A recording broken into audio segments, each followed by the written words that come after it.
Hi అండి. మన కిచెన్‌లో ఉండే చాలా తక్కువ ఇంగ్రీడియెంట్స్‌తో చాలా సింపుల్‌గా, టేస్టీగా, హెల్తీగా ఉండే లడ్డూ అయితే ఈరోజు చూద్దాం. ఈ లడ్డూ అయితే ఒక నెల నుంచి నెలన్నర వరకు నిల్వ చేసుకోవచ్చండి.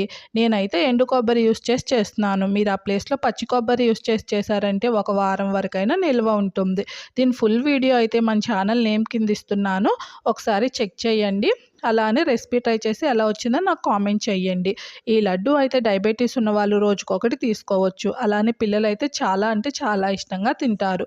నేనైతే డ్రై ఫ్రూట్స్ అన్నీ వేయించేసుకున్నాను. నెక్స్ట్ దీనికోసం అటుకులు, అలానే ఎండు కొబ్బరి, పుట్నాలు తీసుకొని గ్రైండ్ చేసేసుకున్నాను. నెక్స్ట్ ఖర్జూరాలు వేసుకొని గ్రైండ్ చేసుకున్నాను. ఖర్జూరాల ప్లేస్‌లో మీరు బెల్లమైనా, షుగర్ అయినా యూజ్ చేసుకోవచ్చండి. నెక్స్ట్ టేస్ట్ అయితే ఏమీ మారదు.